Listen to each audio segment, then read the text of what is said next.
Alhamdulillahillazi an'amana bi ni'matil imani wal islam wa nusallimu ala khairil anam sayyidina Muhammadin wa ala alihi wa sahbihi ajmain. Asyhadu an la ilaha illallah wahdahu la syarikalah wa asyhadu anna Muhammadan abduhu wa rasuluh. Allahumma salli wa sallim ala sayyidina Muhammad wa ala alihi wa sahbihi ajmain. Ya ayyuhallazina amanu taqullaha haqqa tuqatih wa la tamutunna illa wa antum muslimun. Jamaah sidang Jumat yang dirahmati Allah, marilah kita bersama-sama meningkatkan kualitas iman dan takwa kita kepada Allah dengan ikhlas mengerjakan apa-apa yang diperintahkan dan ikhlas meninggalkan apa-apa yang dilarangnya. Pada kesempatan siang hari ini, khotib akan membawakan satu judul khutbah, yaitu janji surga bagi orang yang mau memaafkan.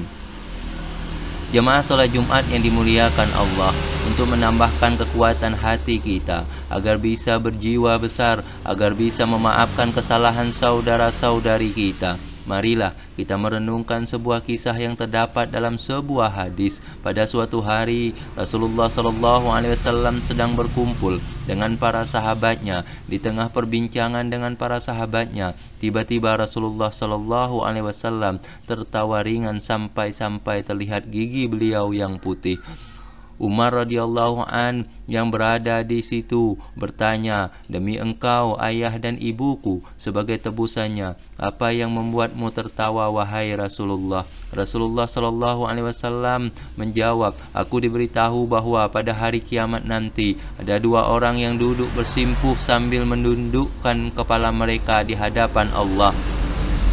Salah satunya mengadu kepada Allah sambil berkata, 'Ya Rob, ambilkan kebaikan orang ini untukku, karena dulu ia pernah berbuat zalim kepadaku.' Allah Subhanahu wa ta'ala berfirman, 'Bagaimana mungkin saudaramu ini bisa melakukan itu, karena tidak ada kebaikan di dalam dirinya.' Orang itu berkata, 'Ya Rob, kalau begitu, biarlah dosa-dosaku dipikul olehnya.' Sampai di sini mata Rasulullah SAW berkaca-kaca. Rasulullah SAW tidak mampu menahan tetesan air matanya. Beliau menangis. Lalu Rasulullah berkata, hari itu adalah hari yang begitu mencekam, di mana setiap manusia ingin agar ada orang lain yang memikul dosa-dosanya.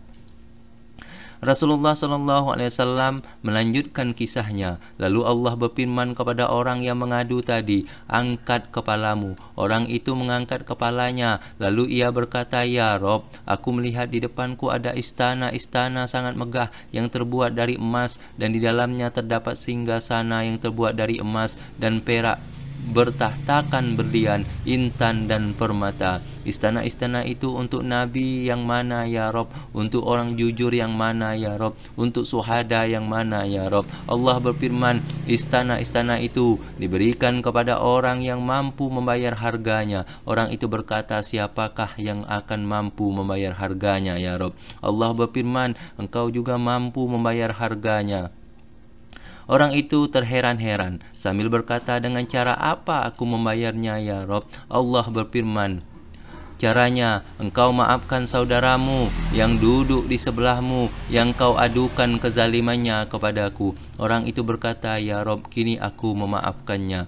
Allah berfirman, "Kalau begitu pegang tangan saudaramu itu dan ajak ia masuk surga bersamamu." Setelah menceritakan kisah itu, Rasulullah SAW bersabda, "Bertakwalah kalian kepada Allah dan hendaknya kalian saling berdamai. Sesungguhnya Allah mendamaikan persoalan yang terjadi di antara kaum muslimin." Kisah ini ada dalam hadis yang diriwayatkan oleh Imam Al-Hakim dengan sanad yang sahih.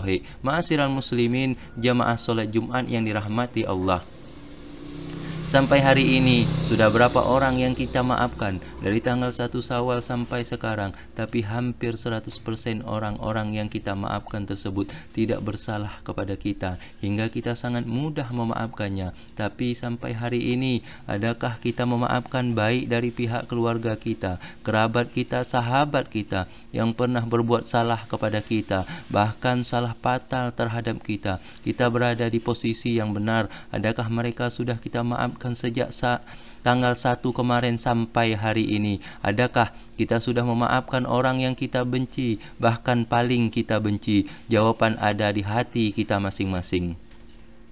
Siapa sih kita ini sebenarnya? Bagaimana mungkin kita bisa mengharapkan maafnya Allah sementara hati kita begitu berat untuk memaafkan saudara kita, sahabat kita, keluarga kita, bahkan tetangga kita? Mulailah dari sekarang, di bulan Syawal ini, di hari yang agung ini, bukalah pintu maaf yang seluas-luasnya kepada siapapun. Rasulullah sendiri, walau sudah dihunus pedang, akan dibunuh, tapi beliau tetap memaafkan. Sudah dilempari batu, tetap memaafkan. Dihina, dicaci, cemoohkan sekalipun, namun beliau tetap memaafkan. Allah berfirman dalam Al-Quran, surah Al-Jasiyah ayat 14, A'udzubillahi minasyaitonirrajim.